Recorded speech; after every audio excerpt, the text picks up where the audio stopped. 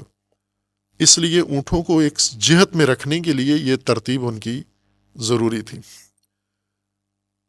اور اونٹ جو آگے اونٹ ہے اس کے بدن کے مختلف حصوں کے مختلف نام ہیں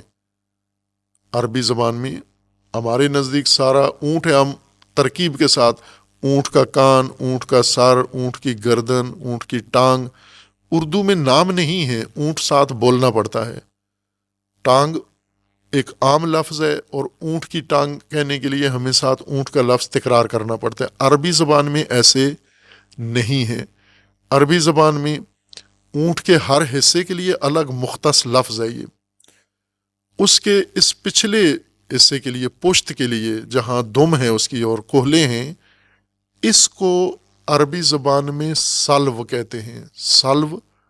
اس نقطے کو یا اونٹ کی اس جگہ کو سلو کہتے ہیں، جہاں سے دم اونٹ کی نکلی ہوئی ہے اور پچھلے اونٹ نے چلتے ہوئے اس کو فالو کرنا ہے، اس کے اوپر نگاہ رکھنی ہے اگلے اونٹ کی پشت پر۔ اور پشت کی کون سی جگہ؟ جہاں اس کا کولا ہے، یعنی جو بالکل اس کے روبرو ہے، سامنے ہے، اس جگہ کو اس نے مد نظر رکھ کر اگلا اونٹ جدھر جاتا ہے پیچھے والے نے نظر اسی پہ رکھی ہوئی ہے کہ میں نے اس کے پیچھے جانا ہے، اور یہی ترتیب آخر تک تھی۔ لہٰذا آگے چلنے والا اونٹ، اس کو جو بھی نام رکھیں، پیچھے چلنے والے اونٹ کو جو اس کے سرین یا اس کے کوہلے کو دیکھتے ہوئے یا اس کی دم کے ساتھ مہار اس کی بندھی ہوئی ہے، اس مہار کے بندھے ہونے کی وجہ سے اس نے فاصلہ رکھے بغیر اس کے ساتھ ساتھ جڑ کے جانا ہے، یعنی پچھلے اونٹ کی گردن اگلے اونٹ کے کوہلے سے جڑی ہوتی ہے، اس ترتیب کے ساتھ اس نے سفر کرنا ہے، بیچ میں فاصلہ نہ ہو۔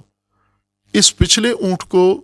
وہ مسلی کہتے تھے، یعنی اگلے اونٹ کا پیرو، اگلے اونٹ کی پیروی کرنے والا، جوڑ کے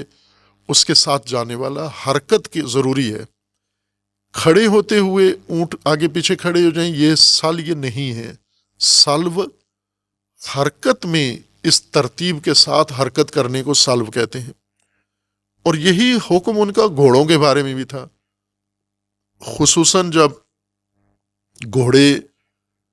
چونکہ صحرائی راستہ ہے، ہر گھوڑے کو الگ راستے پہ نہیں دوڑنا، ایک جہت میں دوڑنا ہے۔ ریس ہو یا دیگر مقاصد کے لیے جب گھوڑے دوڑاتے تھے تو پچھلا گھوڑا، جیسے جنگی جیسے حملہ کرتے ہیں تو پچھلا گھوڑا اگلے گھوڑے کے بالکل پیچھے ہوتا ہے۔ جیسے ابھی آج کل ہم گاڑیوں کا یہ نظام دیکھتے ہیں، گھوڑے اور اونٹ نہیں ہیں شہروں میں، گاڑیاں ہیں، تو کچھ گاڑیاں ایسی ہیں جو ایک دوسرے سے تعلق نہیں رکھتی، جیسے عموماً روڈ پر چل رہی ہیں گاڑیاں، کوئی کس کی ہے کوئی کس کی ہے، لیکن اگر ایک ہی گروہ گاڑیاں، اس کے پاس متعدد گاڑیاں ہوں، 10 گاڑیاں ہوں، 20 گاڑیاں ہوں،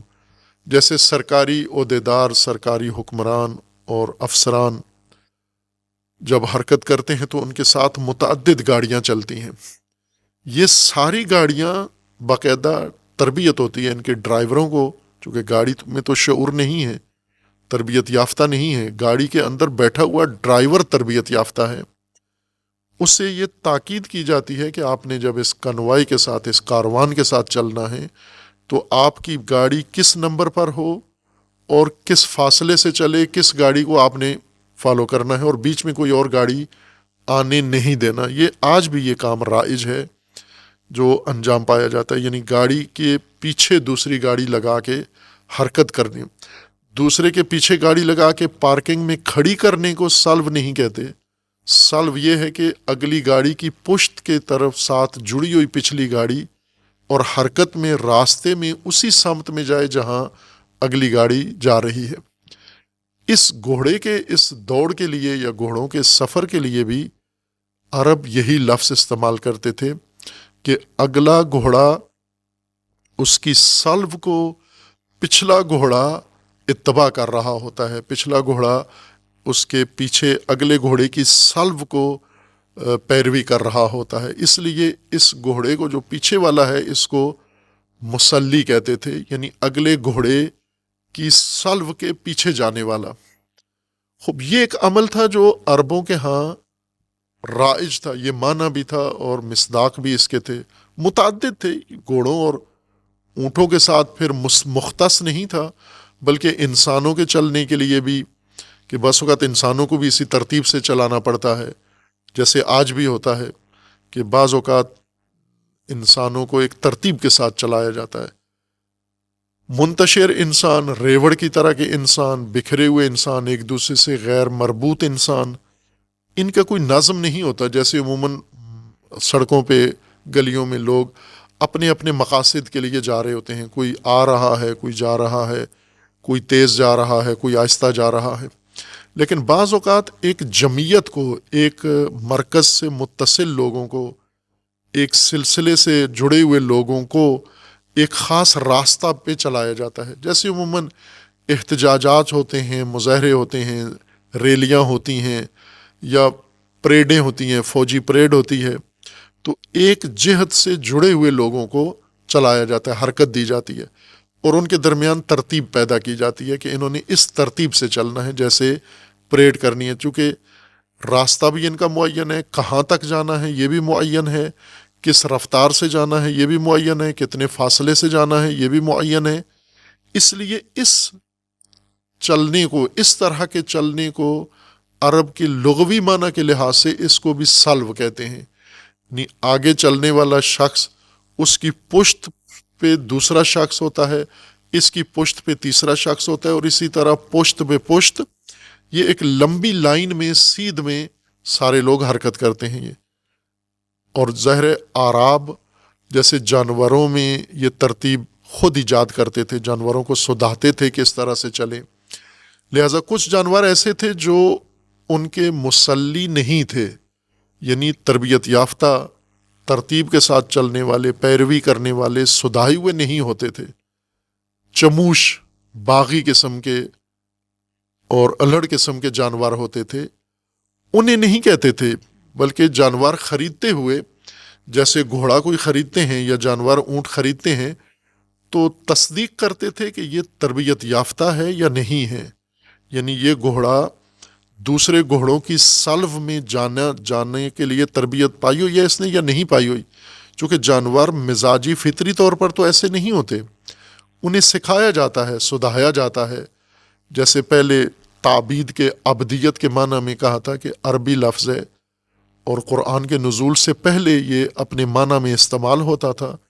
قرآن نے بھی اسی معنی میں لفظ عبد و عبدیت کو استعمال کیا ہے، وہ ہے معبد، جیسے عرب استعمال کرتے تھے کہ ابل معبد، تربیت یافتہ اونٹ،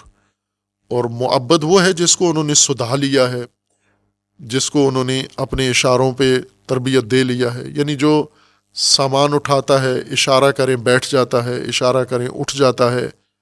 اسے ایک جگہ کھڑا کریں وہاں کھڑا ہو جاتا ہے، یہ معبد جانور ہوتا تھا ان کا، یعنی آمادہ، تربیت یافتہ، سدھایا ہوا، رام کیا ہوا، جس کی حیوانی خصائل انسان نے سدھا لی ہیں، اس کو معبد کہتے تھے عرب۔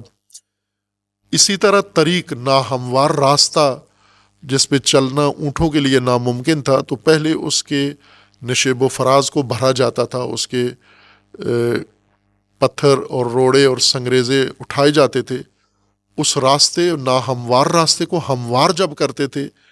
اس کو پوچھتے تھے کہ طریق معبد ہے یا نہیں ہے، یعنی راستہ ہموار بنایا ہوا ہے یا نہیں ہے، اگر وہی طبیعی ہو جیسا پہاڑی راستہ ہوتا ہے یا سنگلاخ زمین کا راستہ ہوتا ہے کہ معبد نہیں ہوتا، اس کے اوپر ہی چلنا پڑتا ہے۔ آج کل معبد راستے پکی سڑکیں ہیں، پکی سڑکیں معبد کی جاتی ہیں، یعنی سڑک پکی کرنا، پہلے راستہ ہموار کرتے ہیں، پھر اس ہموار کرنے کے بعد اس کو پکا کرتے ہیں، پھر اس کے بعد گاڑیاں چلتی ہیں۔ یہ ناہموار زمین کو سڑک بنانا اور پھر اس سڑک کو پکا کرنا اور گاڑیوں کی حرکت کے لیے اس کو ہموار کرنا، یہ عربی زبان میں تعبید کہلاتا ہے، یہ تعبید و طریق ہے یہ، اور یہی قرآن نے استعمال کیا انسانوں کے لیے، جیسے عرب جانوروں کے لیے یا راستوں کے لیے لفظ تعبید و تعبد و معبد استعمال کرتے تھے، اللہ تبارک و تعالیٰ نے اسے انسانوں کے لیے استعمال کیا کہ انسان جب اللہ تبارک و تعالیٰ کی بندگی میں، اطاعت میں اس طرح تربیت یافتہ ہو جائے، آمادہ اطاعت ہو جائے مکمل طور پر، جیسے حیوان کو مکمل آمادہ کر لیا جاتا ہے، ہموار کر دیا جاتا ہے، ساری ذہنی، نفسیاتی، اعصابی، جسمانی، اندرونی، بیرونی تمام رکاوٹیں انسان کی دور کر کے بالکل اس میں آمادگی پیدا کر دی جاتی ہے، محض آمادہ انسان ہے کہ فرمان آتے ہی بجا لاتا ہے، اس کو قرآن نے عبد کہا ہے۔ یہ عبد ہے، پرستش نہیں ہے، عبد کا معنی پوجا نہیں ہے، یہ معنی ہے اطاعت آمادگی کے بعد، اطاعت کو عبدیت کہتے ہیں، اور عبادت اس کے اظہار کو کہتے ہیں۔ اس آمادگی کو جب انسان ظاہر کر دیتا ہے، جیسے ایک عام جوان کو فوج لے جاتی ہے اور اس کو چند مہینے یا سال تربیت دیتے ہیں، اور اس جوان کے اندر جتنی عادتیں بے نظمی کی تھیں یا جتنی اس کے اندر رکاوٹیں جسمانی طور پر تھیں، جسم اس کا آمادہ نہیں تھا، فٹنس نہیں تھی، مختلف زحمتیں کر کے اس کو بالکل آمادہ کر دیتے ہیں۔ جب آمادہ ہو جاتا ہے تو اس کو اب فوج کا باقاعدہ حصہ بنا دیا جاتا ہے۔ یہ جو آمادگی ریکروٹنگ کی گئی ہے، یہ تعبید ہے، اس کو عبد بنایا ہے۔ عبد سے مراد یعنی اطاعت کے لیے آمادہ کیا ہے۔ خوب اسی طرح اعراب ان حیوانات کو آمادہ کرتے تھے، تعبد کے ساتھ آمادہ کرتے تھے۔ آمادہ ہونے کے بعد یعنی سب سے پہلی چیز تعبید ہے حیوان کی۔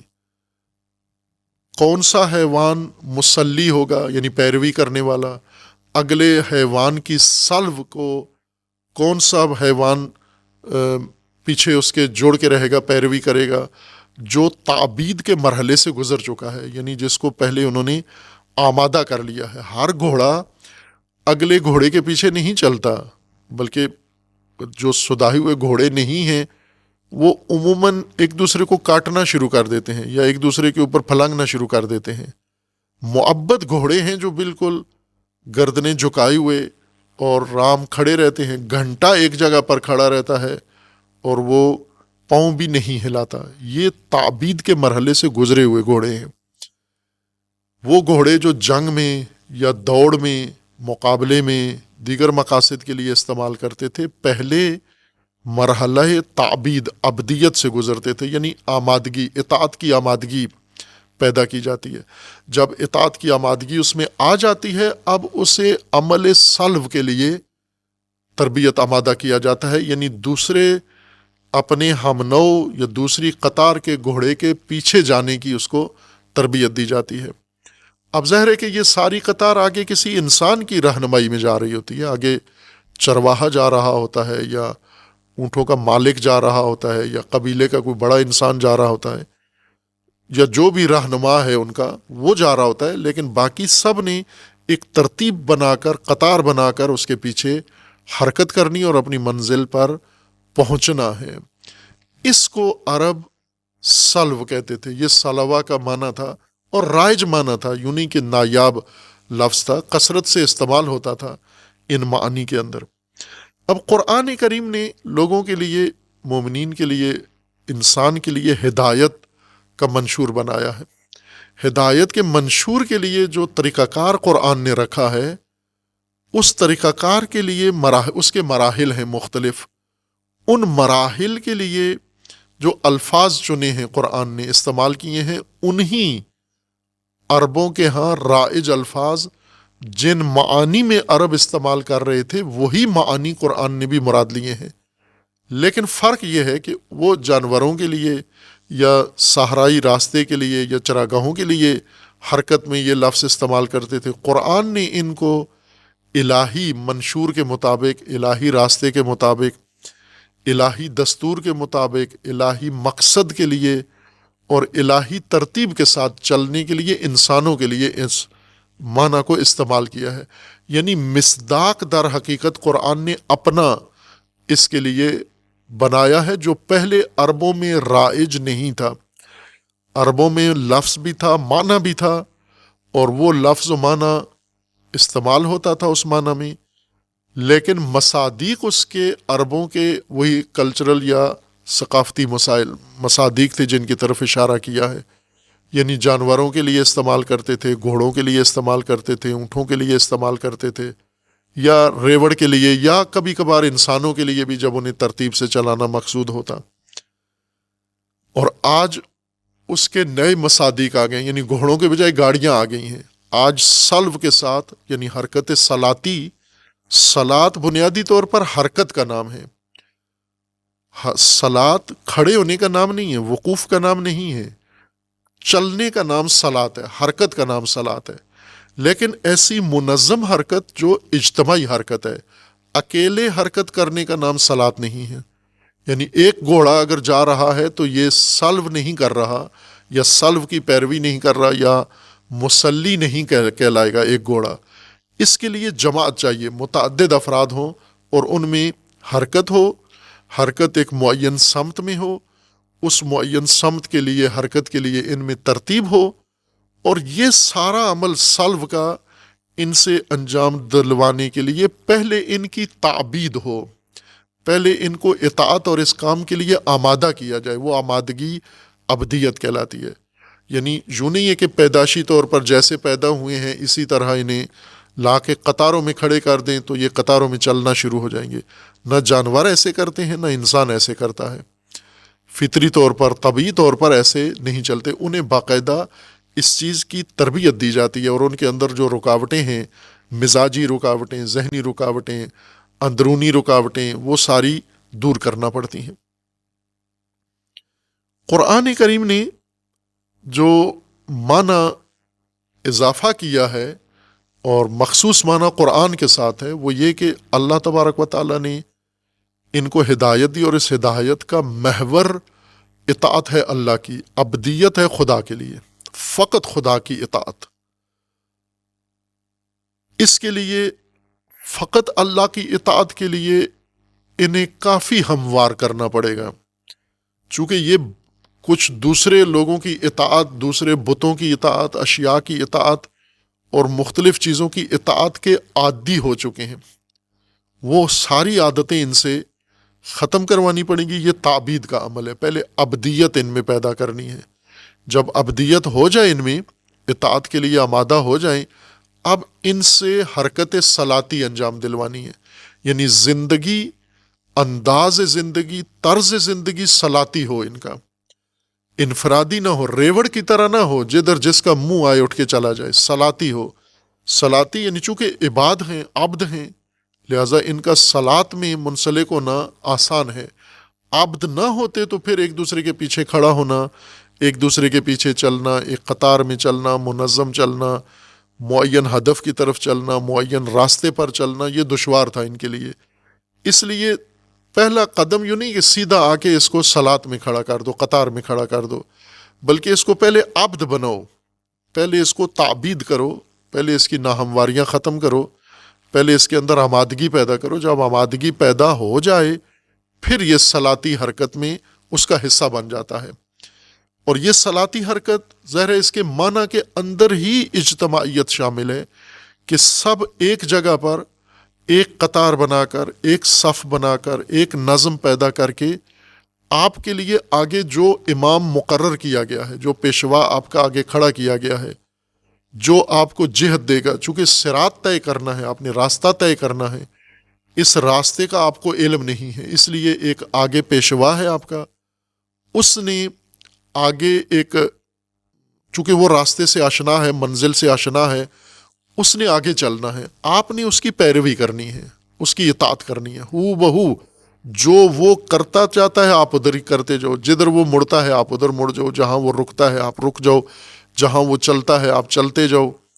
یہ کام، یہ روش جب اختیار کرو گے، یہ صلاتی روش ہے آپ کی، یعنی منظم صلات کا مطلب یعنی حرکت نظم کے ساتھ، اجتماعیت کے ساتھ، ترتیب کے ساتھ، پیروی کے ساتھ۔ نظام ہے صلات دراصل نظام ہے۔ کس چیز کا نظام ہے؟ حرکت کا، پیروی کا، اطاعت کا اور نظم کا، اور مسلسل عمل ہے صلات۔ یہ حرکت صلاتی یہ انسان نے جاری رکھنی ہے، اور اسی سے منزل مقصود تک پہنچے گا۔ یہ بیچ میں کسی جگہ یہ صلاحیت اس کی ختم نہ ہو، یعنی نہ حرکت متوقف ہو، جمود نہ آئے، اور نہ ہی پیروی ختم ہو، نہ نظم خراب ہو، اس فاصلے بھی بیچ میں نہ پڑے، ایک نسل دوسری نسل کے ساتھ، ایک فرد دوسرے فرد کے پیچھے، ایک طبقہ دوسرے طبقے کے پیچھے، اسی طرح اپنے اپنے درجات کے لحاظ سے یہ پیروی کرتے جائیں یہ شخص۔ اس کی ظاہر تمرین چاہیے، یعنی صلاتی زندگی گزارنا، یا نظم صلاتی قائم کرنا، یا حرکت صلاتی انجام دینا۔ جیسے ابھی ہم دیکھتے ہیں نا، بچوں میں، اسکولوں میں، مدرسوں میں، جو ہی کلاس ختم ہوتی ہے نا تو بھگدڑ کے ساتھ دوڑ پڑتے ہیں۔ یہی حالت عوام کی ہے، جب عموماً شادیوں میں، بیاہوں میں، مجالس میں جب کھانا لگتا ہے تو بھگدڑ مچ جاتی ہے، دوڑ کے ایک دوسرے پر سبقت لے کے کھانے پر حملہ ور ہو جاتے ہیں، اور کئی جگہ کھانا اس بھگدڑ میں ضائع بھی ہو جاتا ہے۔ یہ معمول کی چیز ہے جو ہم روزانہ صبح دیکھتے بھی ہیں، یہ اس میں شامل بھی ہیں کہ ہم خود یہ بھگدڑی حرکت اور یہ انتشاری حرکت، یہ ہماجی حرکت، یہ ہم روزانہ شاید خود بھی اسی طرح کی زندگی گزار رہے ہیں، جدھر جس کا منہ آیا اٹھ کے دوڑ پڑا، نکل پڑا۔ انسانوں کو اگر دین میں لائیں تو دین میں بھگدڑ مچائیں گے یہ، یعنی جب کسی اطاعت کا وقت ہے تو یہ بھگدڑ کے ساتھ آئیں گے۔ ان کو معمول بنانا ہے، ان کا عادت بنانی ہے، ان کی صلاتی انداز۔ یہ عادت کس لیے ہو؟ اس کے لیے عبادت صلاتی، یعنی عبادت کا معنی صلاۃ نہیں ہے، صلاۃ اس ترتیب کا نام ہے، نظم کا نام ہے، پیروی کا نام ہے، حرکت کا نام ہے۔ وہ حرکت عمومی ہے، زندگی کے ہر شعبہ کے لیے ہے، لیکن ہر شعبے میں یہ نظم کیسے پیدا ہوگا؟ جب ایک دفعہ اس کی پہلے مشق کی جائے، ایسا کام ان سے کروایا جائے، تمرین کروائی جائے، تاکہ ان کی عادت ہو جائے صلاتی کام کرنا۔ صلاتی کام کے لیے ان کو روزانہ کی بنیاد پر عبادت صلاتی انداز میں انجام دینے کا حکم دیا گیا ہے، کہ یہ عبادت ہے، یعنی عبدیت کا اظہار ہے، اطاعت کا اظہار ہے، اس کو صلاتی انداز میں انجام دو، یعنی نظم کے ساتھ، ترتیب کے ساتھ اور جہت کے ساتھ اس کو انجام دو آپ۔ اور دن میں 5 دفعہ متعدد رکعات کا یہ عمل تکرار کرو آپ۔ خوب انسان کے متعادی ہونے کے لیے کافی ہے، چند ہفتے ایک انسان سے ایک عمل کروایا جائے، اس کی شخصیت کا حصہ بن جاتی ہے وہ چیز۔ جیسے ایک عام سا جوان، کلنڈرا جوان لے کر فوج اس سے ایک منظم سپاہی بنا دیتے ہیں۔ یہ منظم سپاہی جب فوج میں کچھ عرصہ نوکری کرتا ہے، پھر اس کے بعد جب گھر آتا ہے واپس چھٹیوں میں، تو وہ سپاہی ہی ہوتا ہے۔ وہ جو نظم انہوں نے قائم کیا ہے، اس کا سپاہیانہ انداز، وہ چھٹیوں میں آ کے گھر میں بھی اس کو ختم نہیں کرتا، چونکہ اس کی شخصیت کا حصہ بن گیا ہے، وہ ہر کام میں اس کا اظہار کرتا ہے۔ مثلا باقی لوگ فرض کریں کسی دیہات سے اگر ایک فوجی سپاہی بنا ہے، تو دیہاتی اپنے مخصوص انداز سے چلتے ہیں، سپاہی اپنے انداز سے چلتا ہے، اپنی تربیت کے مطابق۔ اسی طرح یہ صلاتی مومن یعنی وہ مومن جو ایک نظم، ایک نظام کے ساتھ جوڑ دیا گیا ہے، اور اس کو کافی مشقیں کروائی گئی ہیں، دن رات اس سے مشقیں کروائی گئی ہیں۔ صبح اٹھ کے پہلا کام یہی نظم، پہلا نماز صبح پہلا کام یہی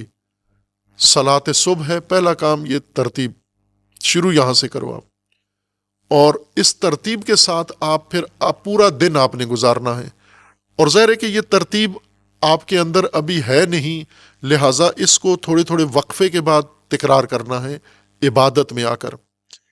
جب عبادت میں صلاحیت ہو جائے گی،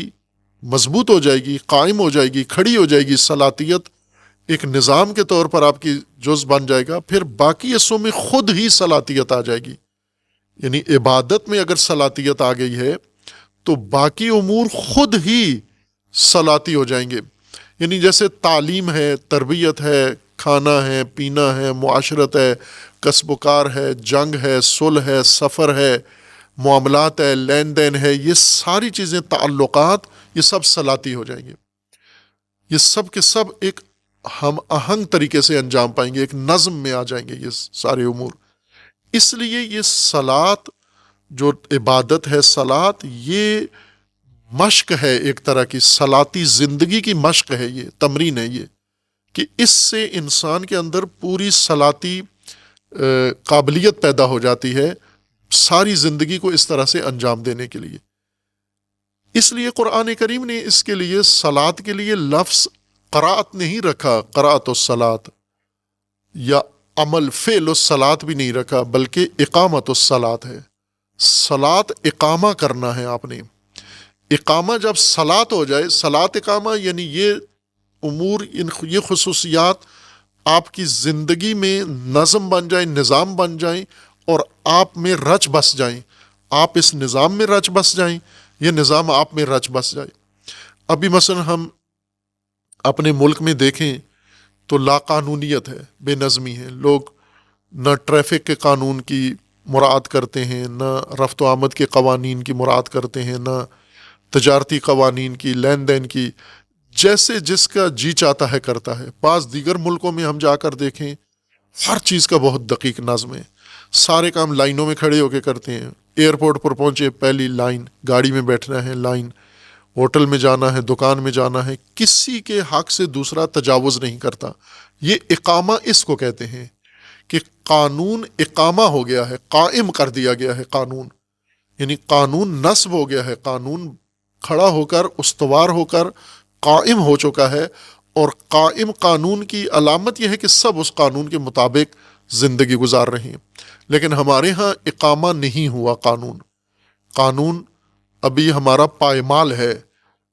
لوگ اپنے ارادے، اپنی مرضی، اپنی خواہشات، اپنی ہوس، اپنی ہوا کے تحت زندگی گزارتے ہیں. اور قرآن کریم نے ہوا و ہوس کے بجائے صلاتی زندگی کا نظام رکھا ہے. اور اس وجہ سے اس صلاتی زندگی کو، یعنی زندگی میں صلاۃ کے اقامہ کے لیے عبادت کو تمرین کے طور پر پیش کیا ہے کہ یہ عبادت اگر آپ کریں دن میں چند دفعہ تو ظاہر شخصیت کا حصہ بن جاتا ہے. اور ایسے تھا. رسول اللہ صلی اللہ علیہ وآلہ وسلم نے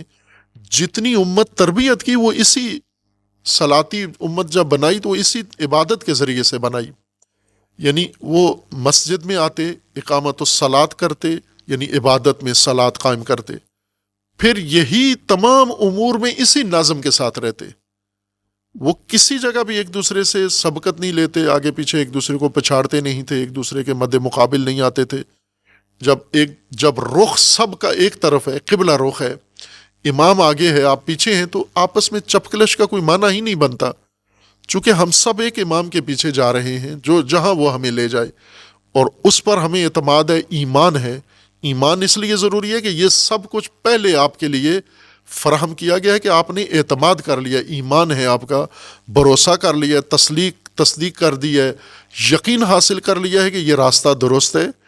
اور مجھے یہ راستہ اپنے مقصد خلقت تک لے کے جا رہا ہے. یہ جو شخصیت آگے ہے اس پر بھی ایمان ہے، بھروسہ ہے. اس دستور، منشور، کتاب، ان سب پر ایمان آیا ہے. ایمان کے بعد عبدیت پیدا ہوئی ہے، آمادگی اطاعت کی. اطاعت کے بعد اب صلاتی عمل شروع ہوا ہے. صلاتی عمل کا خوگر بنانے کے لیے صلاتی عبادت کو تمرین کے طور پر رکھا گیا ہے تاکہ نئی نسل، جو نئے بچے آتے ہیں، وہ بھی اسی صلاتی زندگی کا حصہ بنتے جائیں. خوب یہ وہ چیزیں جو قرآن کریم نے بیان کی ہے، لہذا صلاۃ کے علاوہ دوسرا لفظ تعظیم، تکریم اس عبادت کے لیے استعمال نہیں کیا. اقامت الصلاۃ ہے، لیکن یہ عبادت مصداق ہے اقامت الصلاۃ کا، اور اہم مصداق ہے. بنیادی عمود اس کو کہا گیا ہے. کیوں؟ کہ صلاتی زندگی کی تمرین اسی سے ہے، اسی سے بنیاد بنتی ہے، شخصیت اسی سے بنتی ہے کہ یہی صلاتی زندگی اس اقامہ نماز میں یا اقامہ عبادت میں انسان کے اندر پیدا ہو جاتی ہے. ایک اجتماعی نظم اس کے اندر آ جاتا ہے. خوب یہ وہ اصل دستور تھا قرآن کریم کا جو ہم نے نظر انداز کر کے، اور پھر ہم آ گئے اقوال کا سہارا لے کر اس صلات کو لے کے کہاں سے کہاں چلے گئے، اور دوسرے غیر قرآنی منابع جب بیچ میں ڈالے ہم نے، جیسا پہلے بھی کہا تھا کہ قرآن میں جب غیر قرآن شامل کریں گے پھر قرآن کی بات گم ہو جاتی ہے، بلکہ قرآن کی بات کو وہ دوسرے منابع اپنی طرف کھینچ کے لے جاتے ہیں، فرقے اپنی طرف لے جاتے ہیں، علوم اپنی طرف لے کے جاتے ہیں، روایات اپنی طرف کھینچ کے لے جاتی ہیں، اور اسی طرح اقوال اپنی طرف کھینچ کے لے جاتے ہیں، مذاہب اپنی سمت میں اس کو کھینچ کے لے جاتے ہیں، پھر پتہ بھی نہیں چلتا یہ صلات ہے کیا، اس کو صلات کہتے ہی کیوں ہیں، چونکہ وہ غیر قرآنی منابع اس کے اندر ہم نے شامل کر دیے ہیں۔ اگر قرآن پر اکتفا کریں تو قرآن اپنی بات بہت بخوبی وضاحت بین ہے، بیان ہے، قرآن کوئی ابہام نہیں ہے، قرآن کے اندر اپنی بات کھول کے بیان کرتا ہے۔ اور اقامت الصلاۃ یہ بہت اہم ہے کہ آج تک میں بہت جستجو کی شخصاً ایک طالب علم کی حیثیت سے کہ اقامت الصلاۃ کا صحیح تصور کس نے پیش کیا ہے۔ اقامت الدین تو بعد میں قرآن نے بھی فرمایا ہے، لیکن یہ شروع اقامت الصلاۃ سے ہوتا ہے۔ یہ کہاں ہے اقامت الصلاۃ کی تشریح کس نے کی ہے؟ خوب جہاں پر بھی جائیں وہاں مخلوط بات ہے، اقامت الصلاۃ، پھر اس کے بعد اقوال، پھر اس کے بعد توجیحات، پھر اس کے بعد تکلفات، پھر اس کے بعد فلاں فلاں۔ اور چونکہ صلاۃ منحصر ہے عبادت کے اندر، اور اقامت الصلاۃ یعنی نماز کو خضوع سے پڑھنا، خشوع پہ پڑھنا، وقت پہ پڑھنا، اس طرح پڑھنا، یہ اقامت الصلاۃ نہیں ہے۔ اقامت الصلاۃ پوری زندگی کی روش، صلاۃ ایک عمومی حکم ہے، عمومی نظم ہے، عمومی ایک طرز ہے، زندگی کی طرز اللہ تبارک و تعالیٰ نے آپ کے لیے مقرر کی ہے، اور وہ صلاتی طرز زندگی ہے۔ اور یہ صلاتی طرز زندگی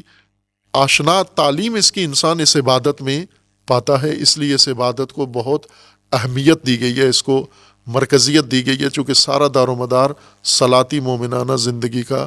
اس کے اوپر ہے۔ وصلی اللہ علی محمد وعلیہ